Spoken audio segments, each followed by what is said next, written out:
gracias al Señor por Cristo y les voy a invitar, hermanos, a que puedan abrir sus Biblias. La verdad es que ahí fue un tiempo de meditación. Decía, quizás, Señor, estamos pasando a un capítulo diferente.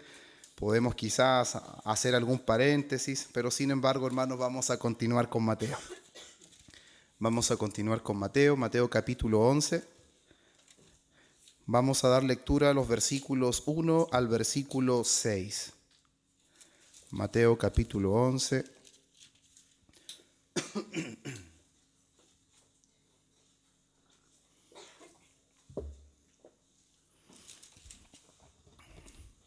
Versículos 1 al versículo 6. Les voy a invitar, hermanos, a que nos pongamos en pie para que demos lectura a la palabra del Señor. Les vuelvo a mencionar, lectura de hoy, Mateo capítulo 11.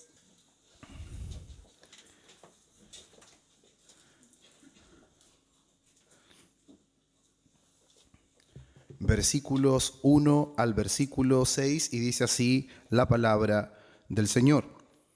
Cuando Jesús terminó de dar instrucciones a sus discípulos, se fue de allí a enseñar y a predicar en las ciudades de ellos.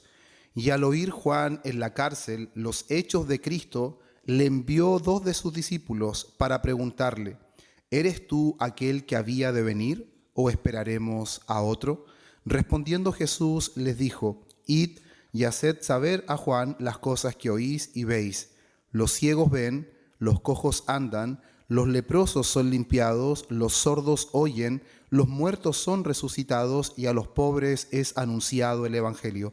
Y bienaventurado es el que no halle tropiezo en mí. Amén. Pueden tomar su asiento.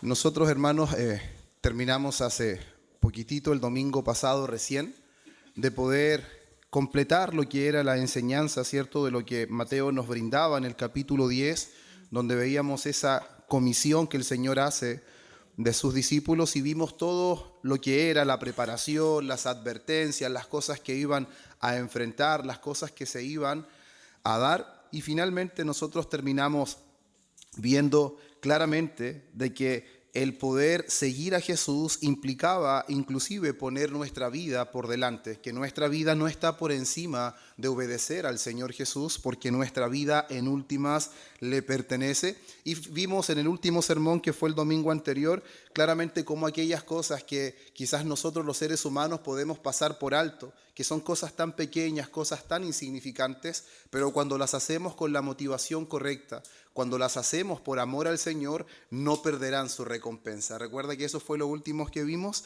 Y ahora, hermanos, nos encontramos en este capítulo 11, donde el título de este sermón es la pregunta que Juan el Bautista le hace al Señor Jesús por medio de sus discípulos: ¿eres tú el que había de venir? La respuesta que afirma nuestra fe. Hay una pregunta de Juan, pero sin embargo hay una respuesta de nuestro Señor Jesús que afirmará la fe de Juan y que también afirmará la fe de nosotros hoy día.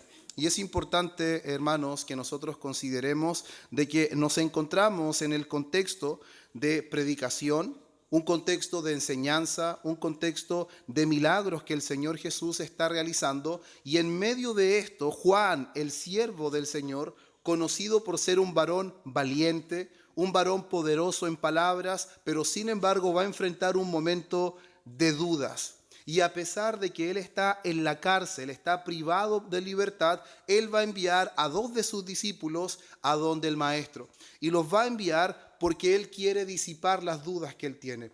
Él tiene dudas, pero quiere disiparlas, y es ahí en donde él va a realizar esa gran pregunta: ¿eres tú el que había de venir o esperaremos a otros? Y cómo el Señor, hermanos, lejos de reprender a Juan, lo que él va a hacer con su respuesta es confirmar la fe de Juan. Por lo tanto, tenemos una gran pregunta, pero también tendremos una extraordinaria respuesta. Y eso es lo que hoy vamos a ver, hermanos, y vamos hoy día a abordar 4 puntos. Esta vez sí los voy a mencionar. Son 4 puntos. Lo primero que vamos a ver en el versículo 1 es el énfasis de Jesús en la enseñanza y la predicación. El punto número 2, vamos a ver la interrogante de Juan. En el punto número 3, vamos a ver la extraordinaria respuesta de Jesús. Y el último punto es la bienaventuranza que Jesús nos muestra, la bienaventuranza de no hallar tropiezo en Él. Vamos a ir mencionándolo a medida que vayamos avanzando en el sermón. Así que, hermanos, lo primero quiero que leamos el versículo 1 y dice: cuando Jesús terminó de dar instrucciones a sus 12 discípulos, se fue de allí a enseñar y a predicar en las ciudades de ellos. Si hay algo maravilloso que vemos en estas palabras, hermanos, es que el mismo Señor que comisiona a los discípulos, el mismo Señor que advierte de todas las cosas con las que se van a encontrar, Él no le hace el quite a las mismas ciudades donde Él envía a los discípulos. Por lo tanto, el Señor Jesús no envía a los discípulos donde Él mismo no iría y tampoco les ordena hacer algo que Él no haría. Lo mismo que el Señor les ordena, a los mismos lugares donde Él los envía, es exactamente lo mismo que el Señor hace y son los mismos lugares a donde Él va. Y vemos el énfasis, hermanos, en el ministerio de nuestro Señor Jesús, en lo que es la predicación, lo que es la enseñanza y lo que son los milagros de sanidad, como la confirmación del mensaje que Él entrega. Lo podemos ver, por ejemplo, en Mateo capítulo 4, versículo 23, dice: y recorrió Jesús toda Galilea, enseñando en las sinagogas de ellos y predicando el evangelio del reino y sanando toda enfermedad y toda dolencia en el pueblo. Por lo tanto, hermanos, vemos desde el inicio de su ministerio que Jesús establece este patrón: enseñanza, predicación y sanidad como confirmación del mensaje. En Lucas 4, en el versículo 43, vemos esta extraordinaria afirmación. Él dice: es necesario que también a otras ciudades anuncie el evangelio del reino de Dios, porque para esto he sido enviado. Jesús manifiesta de que el motivo por el cual Él ha sido enviado es para anunciar el evangelio del reino de Dios, no solo en un lugar, sino a todos los lugares que el Padre ya había designado. Juan capítulo 18, versículo 37 dice esto: para esto yo he nacido y para esto he venido al mundo, para dar testimonio a la verdad. Por lo tanto, hermanos, vemos claramente cómo el propósito de nuestro Señor Jesús es ser el gran anunciador, es ser el gran heraldo de Dios el Padre. Y eso, hermanos, vemos también claramente reflejado con las afirmaciones que son hechas por Moisés en el Antiguo Testamento, donde podemos ver que Jesucristo es el cumplimiento de ese gran anunciamiento de un profeta que vendría de en medio de ellos, y Jesús es ese gran profeta. Deuteronomio capítulo 18, versículo 15 dice: profeta de en medio de ti, de tus hermanos, como yo, te levantará Jehová tu Dios, a él oiréis. El versículo 18: pondré mis palabras en su boca y él les hablará todo lo que yo le mande. Versículo 19: mas a cualquiera que no oyere mis palabras, yo le pediré cuenta. Este es el anunciamiento de Moisés, dando a entender que en medio del pueblo vendría un profeta que sería superior a Moisés. No sería solo un profeta, sino que sería el profeta de Dios. Y vemos en Hechos, versículo 22 y versículo 23, cómo Pedro aplica Deuteronomio 18 a Cristo. Y esto es lo que dice: porque Moisés dijo a los padres: el Señor vuestro Dios os levantará profeta de entre vuestros hermanos, como a mí, a él oiréis. Y toda alma que no oiga a aquel profeta será derraigada del pueblo. Entonces ahí vemos a Pedro aplicando Deuteronomio 18 a Cristo. Y en Hechos capítulo 7, versículo 37, vemos a Esteban confirmando que Cristo es el cumplimiento de esa profecía. Este es aquel Moisés que dijo a los hijos de Israel: profeta os levantará el Señor vuestro Dios de entre vuestros hermanos, como a mí, a él oiréis. Hermanos, ¿y por qué es tan importante que nosotros veamos el énfasis de nuestro Señor Jesús en la predicación, en la enseñanza, en la proclamación del evangelio? Porque nosotros debemos entender que todo el ministerio de nuestro Señor Jesucristo, la verdad revelada de nuestro Dios, es a través de la proclamación del mensaje del reino de Dios. De hecho, esa es la comisión que él hace con sus discípulos y esa es la labor que Juan el Bautista tiene como el precursor del Mesías, preparar el camino del Señor anunciando un mensaje de arrepentimiento, que es lo que vamos a ver más adelante. En Hebreos capítulo 1, versículo 1 y 2 se dice: Dios, habiendo hablado muchas veces y de muchas maneras en otro tiempo a los padres por los profetas, en estos postreros días nos ha hablado por el Hijo. Entonces vemos claramente que Él es el gran heraldo del cielo. Nosotros hemos denominado a hombres como príncipe de los predicadores, pero hay un solo príncipe verdadero, el verdadero príncipe de los predicadores, el gran y único heraldo del cielo es el Señor Jesús. No hay un mejor evangelista que Él, no hay un mejor maestro que Él. Él es el mejor de todos, Él es el heraldo por excelencia, Él es el profeta anunciado por Moisés, Él es el profeta confirmado por Pedro y por Esteban, Él es el profeta anunciado por el mismo Dios. En otro tiempo Dios habló a los padres por los profetas, pero en estos días Él nos ha hablado por el Hijo. Y eso queda confirmado en el monte de la transfiguración, en Mateo capítulo 17, el versículo 1 al 5, cuando están con el Señor Jesús 3 de sus discípulos y de repente ellos pueden ver que aparece Elías y aparece Moisés. Y no es casualidad que sea Moisés y que sea Elías. Uno es el representante de la ley, el otro es el representante de los profetas. Y ellos dicen: preparemos 3 enramadas para que ellos puedan descansar, para que ellos puedan dormir. Pero se oye una voz del cielo haciendo una gran diferencia. Refiriéndose a Jesús, es mi Hijo amado, a Él deben oír. Haciendo una gran diferencia entre Moisés, Elías y el Hijo amado del Señor. A Él deben oír. Hermanos, es algo que nosotros debemos considerar y no debemos perder de vista que esto que está diciendo aquí Mateo no es porque sí. No es algo que puso simplemente para darnos a entender algo que no tiene significado, porque todo el contexto del Nuevo Testamento se lleva a cabo mediante la predicación, la exposición del mensaje del reino de los cielos por parte del Señor Jesús, por parte de sus discípulos, por parte de Juan el Bautista, que es el precursor. Y si leemos el Antiguo Testamento, vamos a ver que siempre lo que se anunció al pueblo de parte de Dios era su palabra. Era su mensaje. Entonces este es el contexto en el que nos encontramos nosotros dentro de nuestro sermón, donde el Señor está predicando, el Señor está enseñando, el Señor está haciendo milagros, el Señor está haciendo grandes sanidades, y de repente la palabra nos dice: y al oír Juan en la cárcel los hechos de Cristo, le envió 2 de sus discípulos para preguntarle: ¿eres tú aquel que había de venir, o esperaremos a otros? Entonces aquí, hermanos, pasamos a nuestro segundo punto, que es la interrogante de Juan.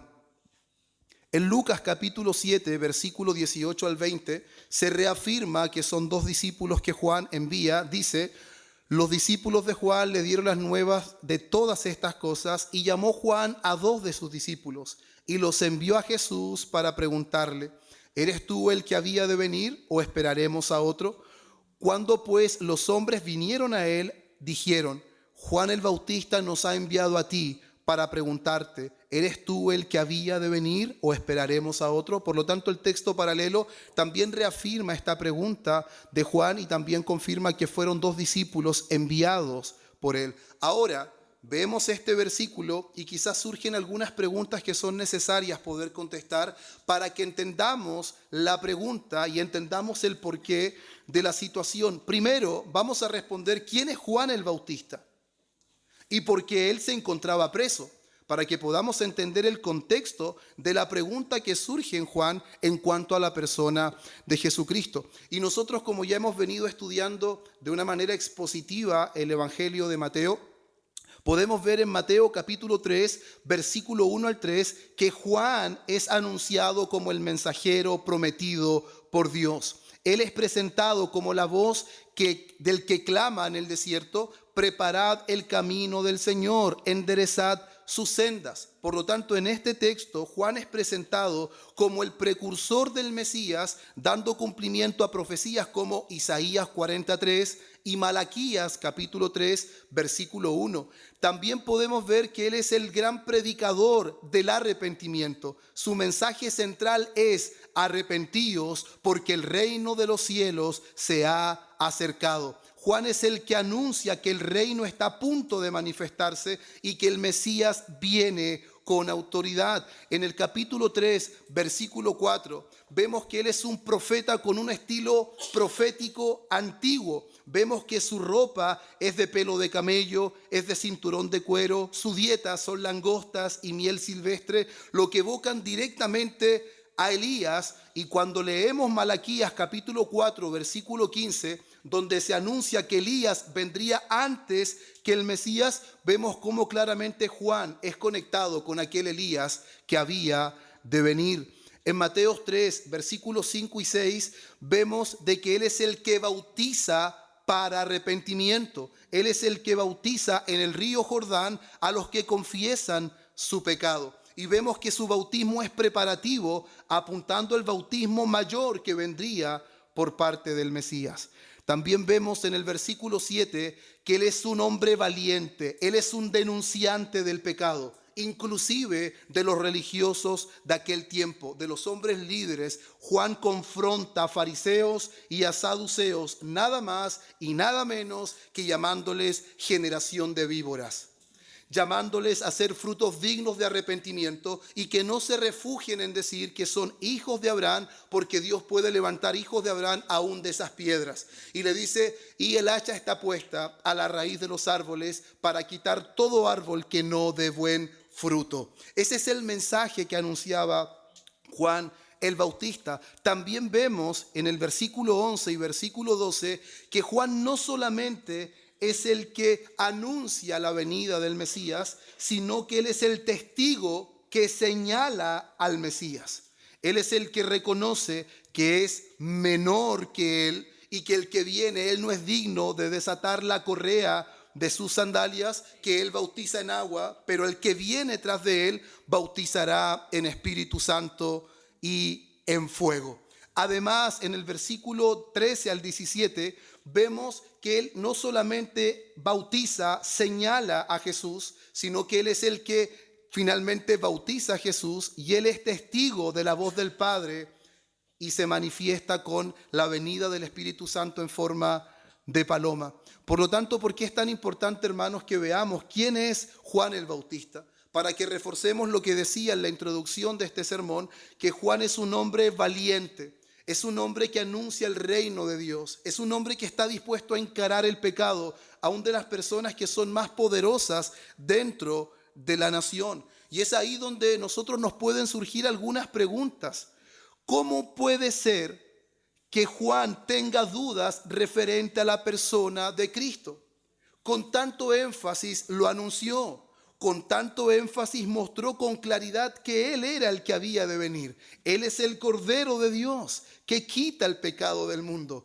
Él fue el que no quería ser bautizado por Jesús, porque reconocía que Él debía ser bautizado por Jesús y no Jesús por Él. Pero la pregunta: ¿cómo ahora puede dudar que Jesús es el Mesías después de todo esto? ¿En realidad Juan ahora duda de Jesús? ¿Duda del testimonio de Dios, el Padre, cuando está bautizando a Jesús? La pregunta es, hermanos, ¿qué es lo que realmente está ocurriendo? Que Juan hace esta pregunta a través de sus discípulos. Y eso es lo que vamos a intentar responder, hermanos. Pero también la palabra nos dice de que Juan está encarcelado. Y por su valentía, por su mensaje que no intentaba congraciarse con las personas, él no intentaba caerle bien a las personas, él intentaba ser fiel a su llamado. Él quería ser fiel a aquel que lo había comisionado como el precursor del Mesías. Y en Mateo capítulo 4, versículo 12 vemos el motivo. Él fue puesto en prisión, fue arrestado por denunciar el pecado de Herodes. Y cuando él denuncia el pecado de Herodes, es puesto en la cárcel. Y eso marca el inicio del ministerio público de nuestro Señor Jesús en Galilea. Por lo tanto, el hecho de que Juan fue tomado preso es algo que marca un precedente para el inicio del ministerio público de nuestro Señor. Y hermanos, creo que es muy importante para que entendamos esta situación, que así como la palabra muestra que Juan es el cumplimiento del Elías que había de venir, creo que hay otro aspecto que también lo conecta con Elías. Creo que esta situación de una aparente duda, de una aparente incredulidad, es una situación que también vivió el profeta Elías. Él también vivió un momento en donde no sintió tanta seguridad y certeza de lo que estaba pasando y lo que estaba ocurriendo. Y cuando vemos en el primer libro de Reyes, capítulo 18 y capítulo 19, vemos que después de una gran victoria en el monte Carmelo contra los profetas de Baal por parte de Elías, Elías esperaba algo. Elías esperaba una reforma nacional inmediata. Elías esperaba de que hubiera un cambio radical en ese momento en Israel. Pero sin embargo, en lugar de eso, ¿qué ocurre? Que Jezabel lo amenaza de muerte. Y cuando Jezabel lo amenaza de muerte, Elías huye, se siente solo y se siente fracasado, al punto de orar de esta manera. En el primer libro de Reyes 19:4, basta ya, oh Jehová, quítame la vida. Él llega a decir que ha quedado solo, pero sin embargo Dios lo corrige. Dios lo corrige. Y ponga atención en esto, porque Dios no critica a su profeta. Dios no cuestiona a su profeta, pero Dios sí corrige a su profeta. Y él lo corrige diciendo lo siguiente: no estás solo. Me he reservado 7,000 rodillas que no se han doblado delante de ningún Baal. Y levántate de donde estás, porque largo camino te resta. Esas son las palabras del Señor. Por lo tanto, Elías, después de una predicación o de un momento glorioso, esplendoroso, donde el fuego del Señor cae, es amedrentado por la amenaza de Jezabel. Él se esconde y piensa que ha quedado solo, piensa que es un profeta fracasado, que finalmente no está viendo lo que sus ojos anhelaban ver. Pero sin embargo Dios lo corrige, le dice: no estás solo, hay 7,000 rodillas más que Él se ha reservado. Y ahora levántate porque te queda mucho camino. Y creo, hermanos, que este escenario nos prepara de muy buena forma para que entendamos lo que está pasando en la vida de Juan el Bautista. Por eso les mencioné cómo era anunciado Juan en todos los capítulos anteriores. Porque después de un ministerio, hermanos, poderoso, Juan era un hombre que confrontaba el pecado, un hombre que venía preparando el camino del Señor. Juan esperaba de que el Mesías ejecutara el juicio que estaba anunciado en el Antiguo Testamento. Él anunciaba un mensaje poderoso de juicio, de restauración, donde los malos serían eliminados. Y Juan no estaba viendo esto por ninguna parte. Juan no estaba viendo esto por ninguna parte. Lo que Juan estaba viendo es que Jesús predicaba, Jesús enseñaba, Jesús sanaba, la gracia de Él se extendía por todas partes y Él se estaba preguntando: ¿qué está pasando aquí? ¿Qué es lo que está ocurriendo? ¿Por qué sus ojos no están viendo lo que era enseñado claramente en las Escrituras? Miren lo que dice Mateo 3. Mateo 3, versículos 10 al 12. Y ya también el hacha está puesta a la raíz de los árboles. Por tanto, todo árbol que no da buen fruto es cortado y echado en el fuego. Yo a la verdad os bautizo en agua para arrepentimiento, pero el que viene tras mí, cuyo calzado yo no soy digno de llevar, es más poderoso que yo. Él os bautizará en Espíritu Santo, gracia y fuego, juicio. Juan esperaba un Mesías que viniera a instaurar el tiempo de gracia y el tiempo de juicio en una misma etapa, en una sola fase. Su aventador está en su mano y limpiará su era y recogerá su trigo en el granero y quemará la paja en el fuego que nunca se apagará. Por lo tanto, es importante, hermanos, que veamos cómo Juan en este momento está un poco confundido. Está con incertidumbre porque él ha declarado que el Señor Jesús es el que había de venir. Él ha hecho una declaración abierta, ha manifestado a voz en cuello que el reino de Dios ha venido. Pero sin embargo se le está perdiendo de vista algo. Está viendo gracia por todas partes. Está viendo sanidades, está viendo que el Señor Jesús está haciendo muchas obras y no está viendo juicio, no está viendo a los impíos pagar, no está viendo nada, absolutamente nada que estar viendo, no está viendo el hacha puesta, y eso trae confusión en su vida. Y Él le dice: ¿eres tú el que había de venir o esperaremos a otro?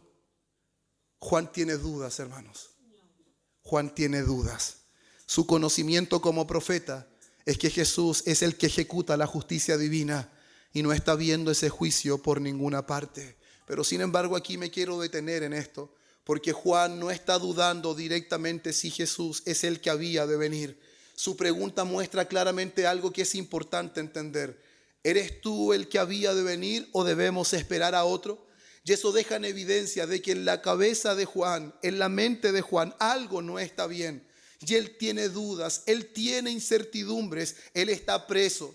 Él pudo haberse sumergido en las dudas, pudo haber cuestionado al Señor Jesús, pero sin embargo la situación en la que se encontraba no lo llevó a desesperarse. Juan tiene dudas, pero les hago una pregunta: ¿a quién acudió? ¿A quién acudió Juan? Juan no sucumbió ante la incertidumbre. Juan no se desesperó en medio de la cárcel, sino que él envió a sus discípulos a aclarar sus dudas, a disipar sus dudas a la fuente, al manantial. Él los envió al maestro. Los envió a preguntar si él era el que había de venir o si debían esperar a otros. Por lo tanto, hermanos, es importante que nosotros entendamos de que en los momentos de dudas y desesperación no debemos sumergirnos ahí. Como Juan, debemos sacar un buen ejemplo de Juan. Juan fue a la fuente. Juan acudió al Señor y Jesús responde de la mejor manera de todas.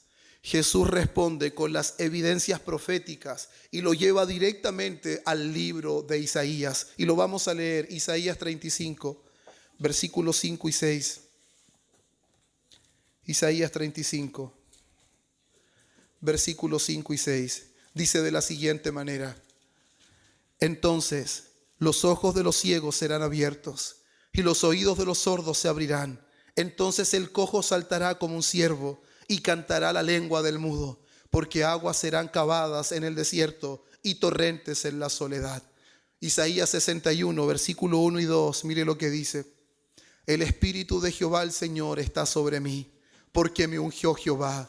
Me ha enviado a predicar buenas nuevas a los abatidos, a vendar a los quebrantados de corazón, a publicar libertad a los cautivos, a los presos apertura de cárcel, a proclamar el año de la buena voluntad de Jehová. Y escuche esto: y el día de la venganza del Dios nuestro. La profecía no solamente anunciaba que vendría gracia, sino también anunciaba que era un día de venganza, que era un día de juicio. Y esto es claramente, hermanos, lo que Juan tenía en su mente. Esto era lo que estaba generando el conflicto. Jesús lo lleva directamente a las evidencias proféticas para que él vea de que no es que efectivamente lo que sus ojos ven está evidenciando de que él no es el que había de venir o que tendrían que esperar a otros.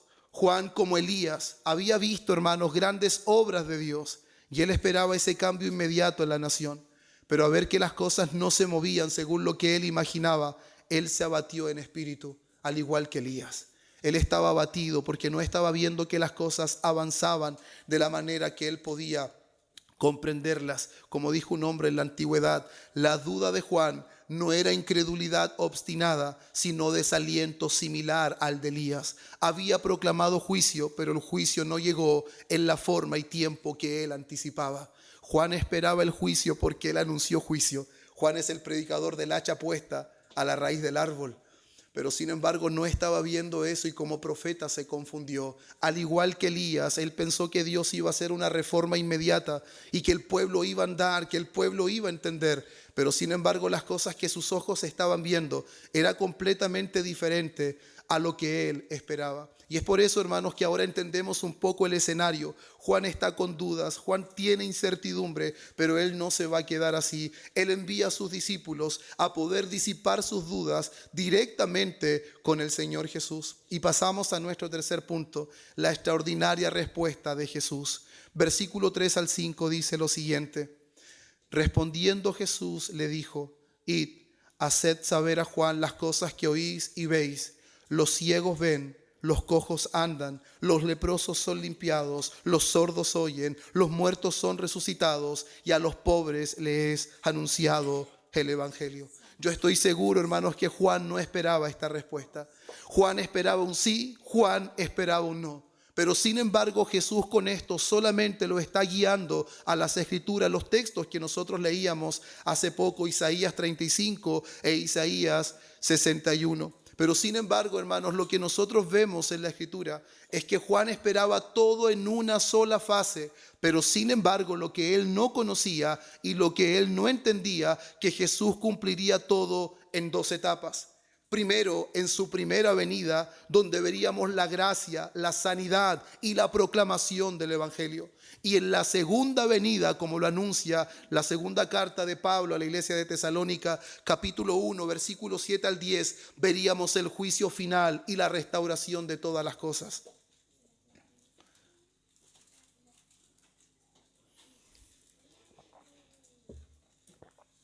Entonces, vamos aclarando algunas cosas. La duda de Juan no es incredulidad obstinada.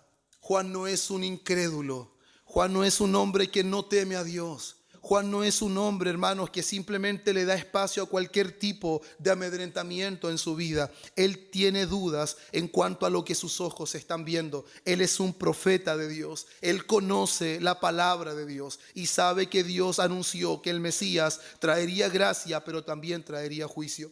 Traería sanidad, pero también traería justicia. Y él no está viendo esa segunda parte.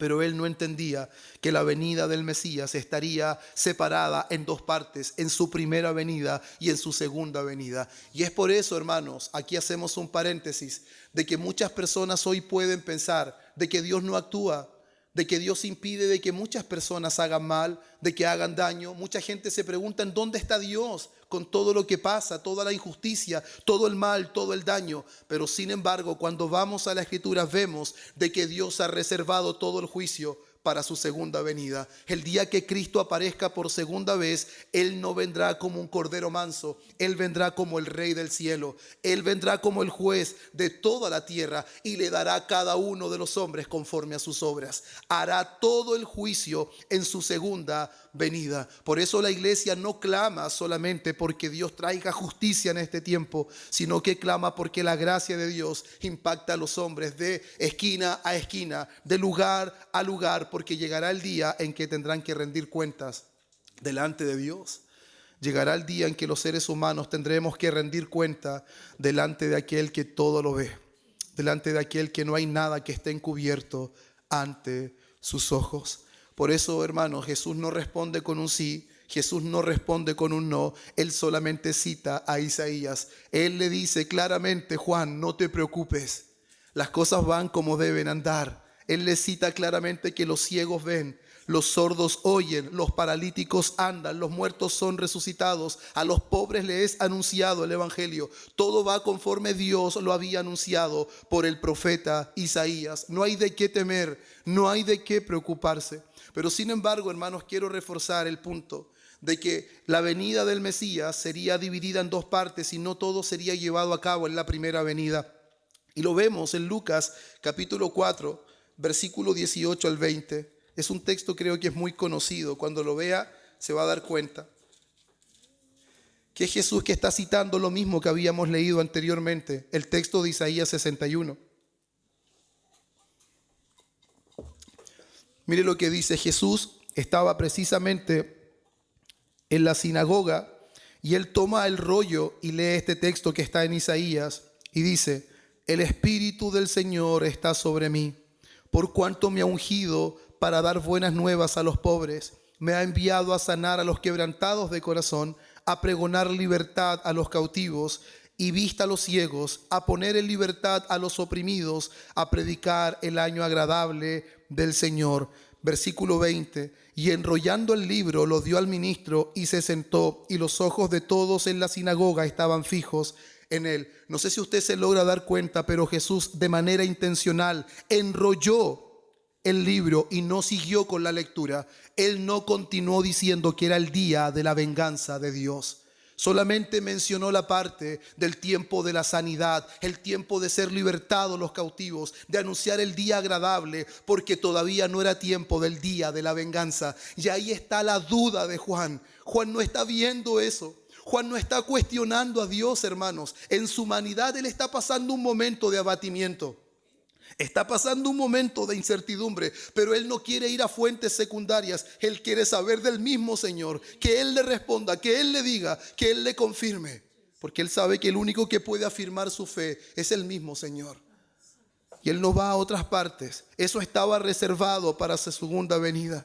Por eso nosotros vemos claramente, hermanos, cómo este texto de alguna manera está conectado con Juan capítulo 1, versículo 17, cuando dice que la ley fue dada por Moisés, pero la gracia y la verdad vinieron por medio de nuestro Señor Jesucristo. Porque la ley de Moisés reveló el pecado, pero no podía traer la transformación interna que Isaías describe. Cuando se describe lo que haría el Mesías, no solamente está apuntando a cosas externas, como dar la vista, como dar audición, como que el paralítico ande, sino que está anunciando el poder sanador, restaurador que el Mesías traería consigo. Por eso dice que la gracia y la verdad vinieron por medio de Jesucristo. La gracia que irrumpiría en este mundo había llegado. Juan veía la gracia, pero no veía el juicio. Pero sin embargo, eso no significaba que debían esperar a otro. Y el Señor iba a corregir esa duda de Juan. En Isaías 35, lo que leíamos, se profetiza que cuando Dios mismo viniera a salvar, esa salvación sería acompañada de restauración total, y no solamente física, sino espiritual. Los ciegos ven. Eso demuestra, hermanos, de que el Señor no solamente puede dar vista natural, sino que la gracia que alumbra nuestro corazón. Cada vez que el Señor hacía un milagro natural, no solamente apuntaba a lo natural, sino que también apuntaba a lo espiritual, apuntaba a la realidad del corazón. Los hombres están ciegos, no solamente físicamente en ese contexto, sino también espiritualmente. Los sordos oyen, hermanos. La verdad rompe el engaño. La verdad solamente rompe el engaño. La única forma que podamos oír la voz de Dios y creer a su palabra es con la gracia de Dios obrando en nuestra vida. Los cojos saltan. Imagínense un cojo saltando, es completamente incompatible, pero la incapacidad y la impotencia de los hombres para obedecer sería rota con la venida del Mesías. El Mesías haría que los cojos salten. Y eso es lo que el Señor está haciendo. Eso llegó a oídos de Juan, que esas cosas estaban sucediendo. Esas cosas estaban pasando. Y mire, los mudos cantarán. Qué inconsistencia, ¿cierto? Un mudo cantando. Pero sin embargo, hermanos, solamente la verdad de Dios puede llenar nuestra boca de alabanza. Solamente la verdad de Dios puede hacer que nuestros labios canten y adoren al Señor, hermanos. Por eso es tan importante que nosotros entendamos esto, hermanos. Podamos entender que estas dudas, esta incertidumbre de Juan en la cárcel, no son simplemente dudas de una incredulidad trivial. No son las dudas que un hombre inconverso tiene referente a la persona de Dios, sino que él está abrumado, él está abatido, porque no está viendo el cumplimiento pleno de las cosas que él tenía en conocimiento, de las cosas que él pensaba que iban a ocurrir. Él estaba denunciando el pecado, él estaba anunciando juicio, él estaba anunciando el día del fuego, pero sin embargo solo estaba viendo gracia por todas partes, ciegos viendo, paralíticos andando, estaba viendo muertos resucitados, y Juan decía: ¿qué es lo que está pasando aquí? Pero el Señor Jesús, hermanos, el Señor Jesús, en ningún momento, Él, hermanos, en ningún momento Él hace que Juan en realidad pueda sentir que Jesús lo está descalificando, o que el Señor Jesús está haciendo que Juan en realidad sienta que él está mal con lo que está haciendo. No, el Señor Jesús no hace eso. El Señor Jesús no descalifica a su profeta. Él no lo descalifica, Él tampoco lo desalienta. Por el contrario, el Señor Jesús afirma su fe. Él no cuestionó a Juan, Él no descalificó a Juan. Por el contrario, Jesús fortaleció su fe. Y una de las cosas que hizo, hermanos, y de repente nosotros pensamos de qué manera podemos animar a nuestros hermanos, de qué manera animamos a los que están desanimados, de qué manera animamos a aquellos que están enfrentando momentos de dificultad. ¿Qué es lo que hizo Cristo? Cristo animó a Juan llevándolo a las Escrituras. Cristo animó a Juan llevándolo a ver que el cumplimiento de lo que estaba escrito estaba en él en ese momento. Nosotros, hermanos, no deberíamos hacer algo diferente cuando vemos hermanos pasando por momentos de desánimo, de incertidumbre, de dudas, de abatimiento. Él lo llevó a las Escrituras. Él corrigió su perspectiva de las cosas. En otras palabras, hermanos, Jesús le dijo a Juan algo así como de esta manera, en mis propias palabras: Juan, debes estar tranquilo. Las cosas no van como tú pensabas, pero Juan, las cosas van tal como Dios las trazó. Todo sigue el curso perfecto que Dios ha determinado desde antes de la fundación del mundo. Eso es lo que el Señor le está diciendo a Juan. Él no lo cuestiona.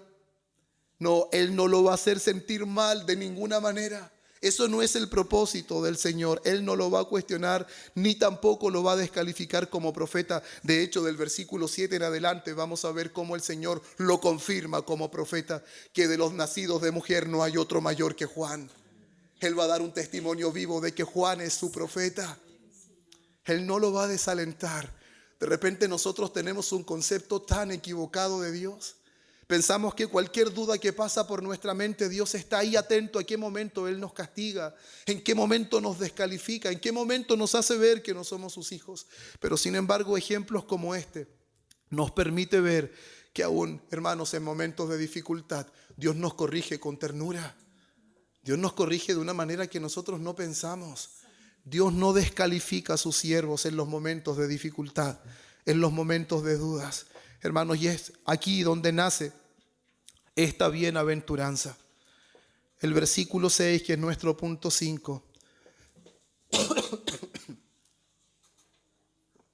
Y espero con la ayuda del Señor el poder explicarlo de buena manera.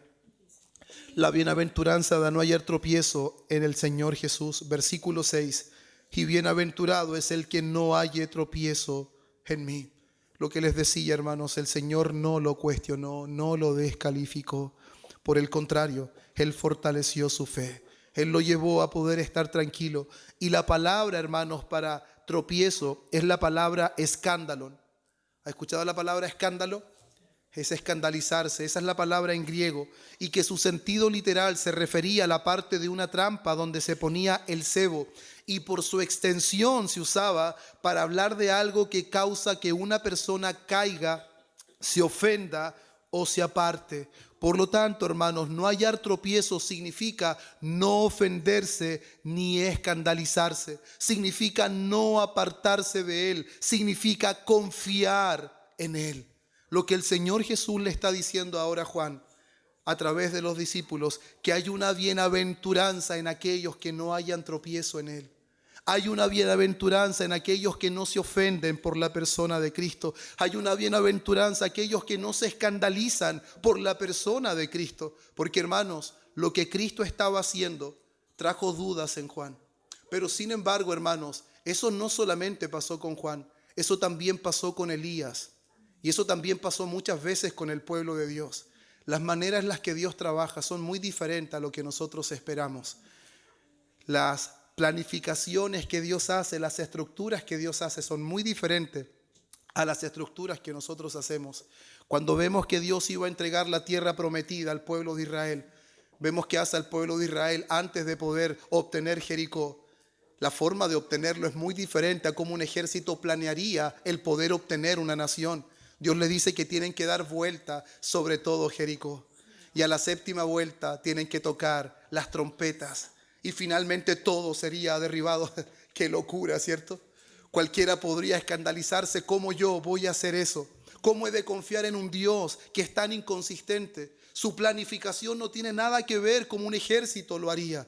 Pero sin embargo, hermanos, a pesar de lo que los ojos de los hombres podían ver, es necesario que nadie se escandalice de Él. Hay una bienaventuranza en no hallar tropiezo en el Señor. Hay una bienaventuranza en que aunque nuestros ojos vean algo de una manera, nosotros entendamos, hermanos, que nuestra mirada no es lo que define lo que va a suceder. Es lo que Dios ha determinado, en lo que nosotros debemos confiar.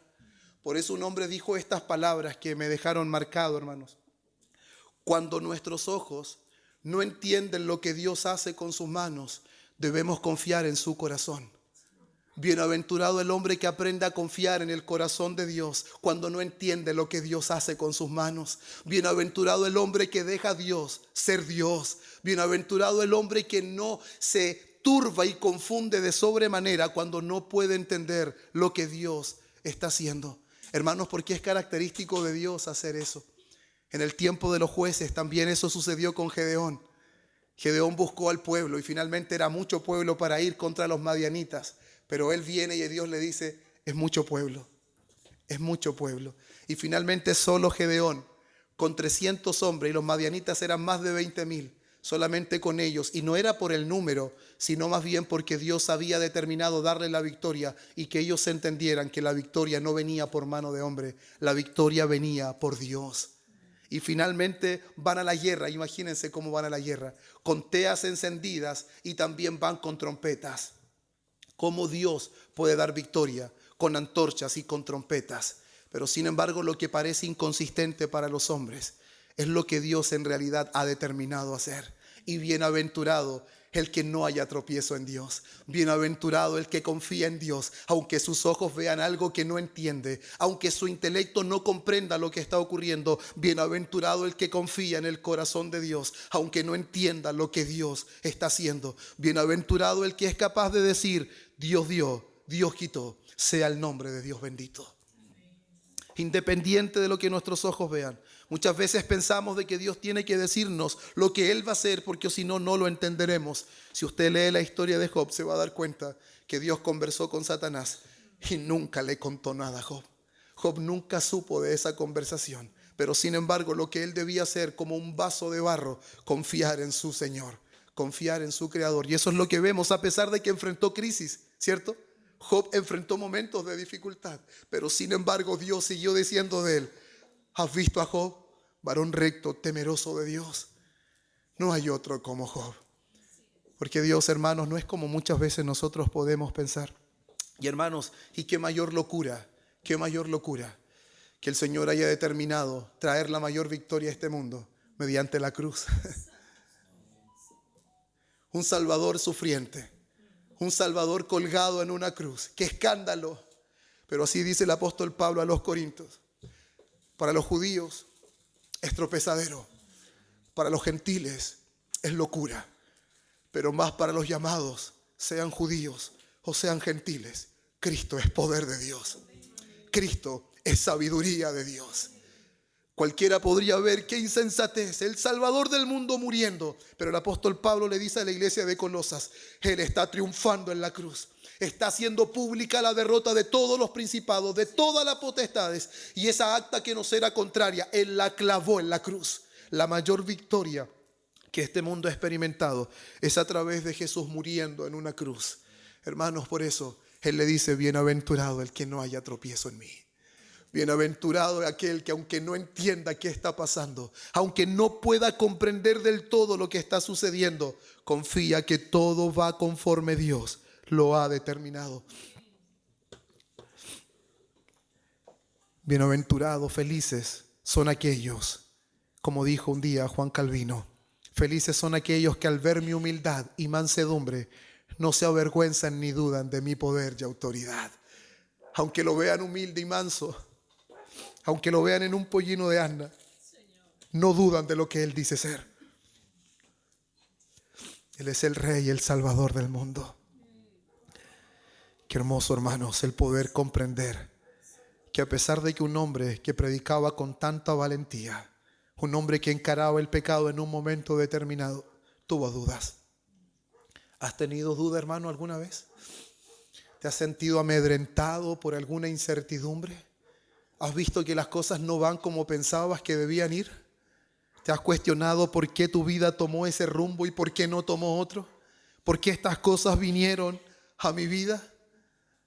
Una de las palabras que debe resonar en su vida es algo similar a lo que el Señor Jesús le dijo a Juan.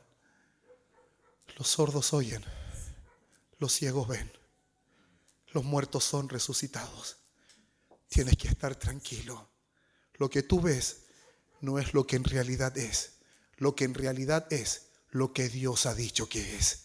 Y si Dios lo ha dicho, aunque tus ojos no vean lo mismo y aunque no entiendas lo que está pasando, Debes confiar en aquel que ha determinado hacer todas las cosas, porque Él es el que hace todas las cosas según el designio de su voluntad.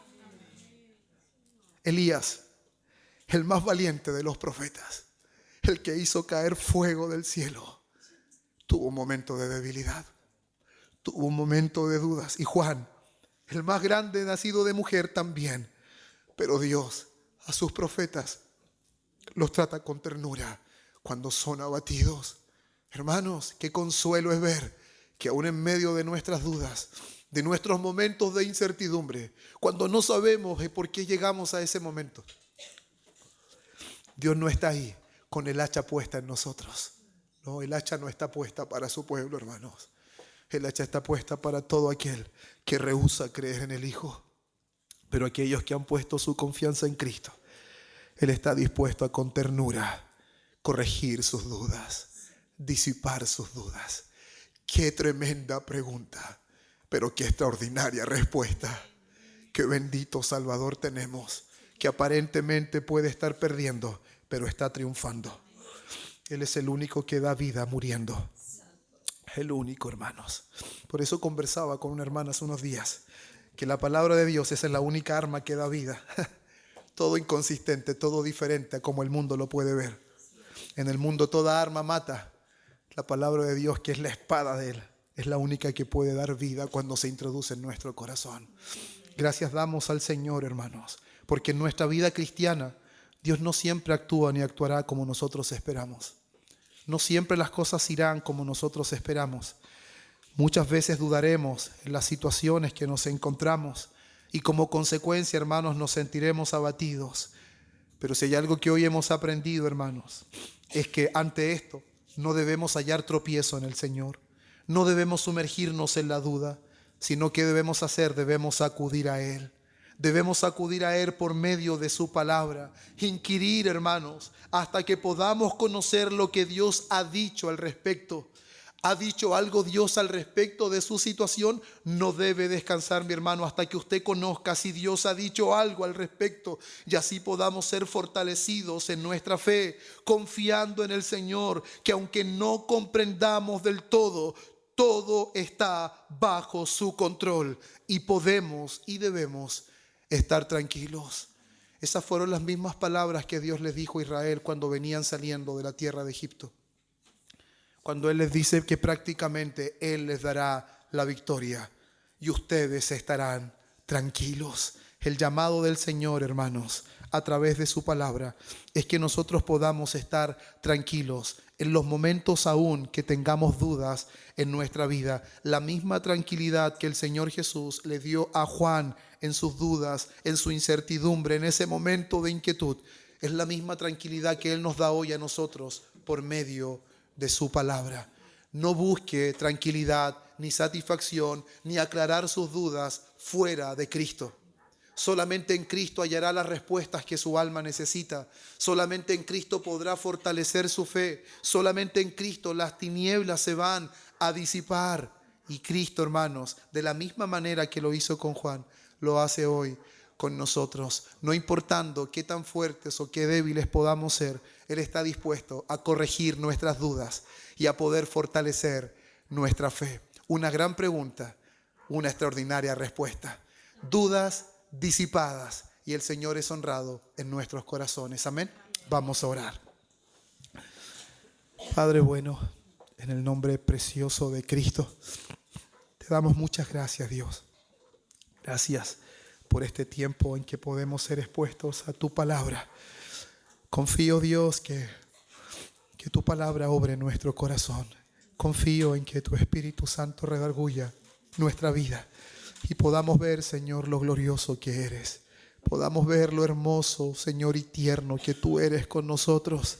Y como, Señor, muchas veces hemos tenido un concepto equivocado de ti, Señor.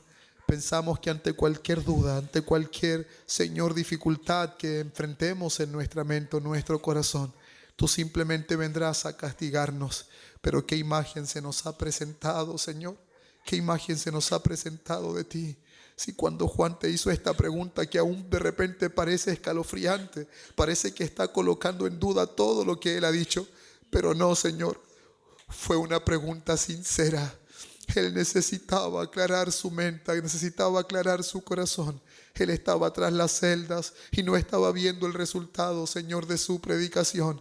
Pero sin embargo, lejos, Señor, de cuestionarlo, lejos, Señor, de criticarlo, lejos, Señor, de poder hacer sentir a Juan que no tenía lugar su pregunta, usted, Señor, lo guía a la palabra y lo lleva a estar tranquilo, que él confíe que todo va conforme el curso que Dios ha trazado, que no tiene de qué temer, no tiene de qué preocuparse. Gracias por esa respuesta, Juan, porque hoy también consuela nuestro corazón. También hay interrogantes en nuestra vida, Dios. También hemos enfrentado momentos de dudas, momentos de incertidumbre, pero te damos gracias, Señor, porque hoy podemos confiar claramente que aquello que parece, Señor, inconsistente, oh Señor, nuestros ojos no pueden ver las cosas como en realidad son, pero Señor, podemos estar seguros que todo tiene el curso que Dios ha trazado desde la eternidad. Nada se frustrará de todo lo que nuestro Dios ha determinado hacer, porque usted es el que hace todas las cosas según el designio de su voluntad, y nadie podrá entorpecer lo que Dios ha determinado hacer. Gracias, Padre, te damos en el nombre de Cristo nuestro Señor. Amén y amén.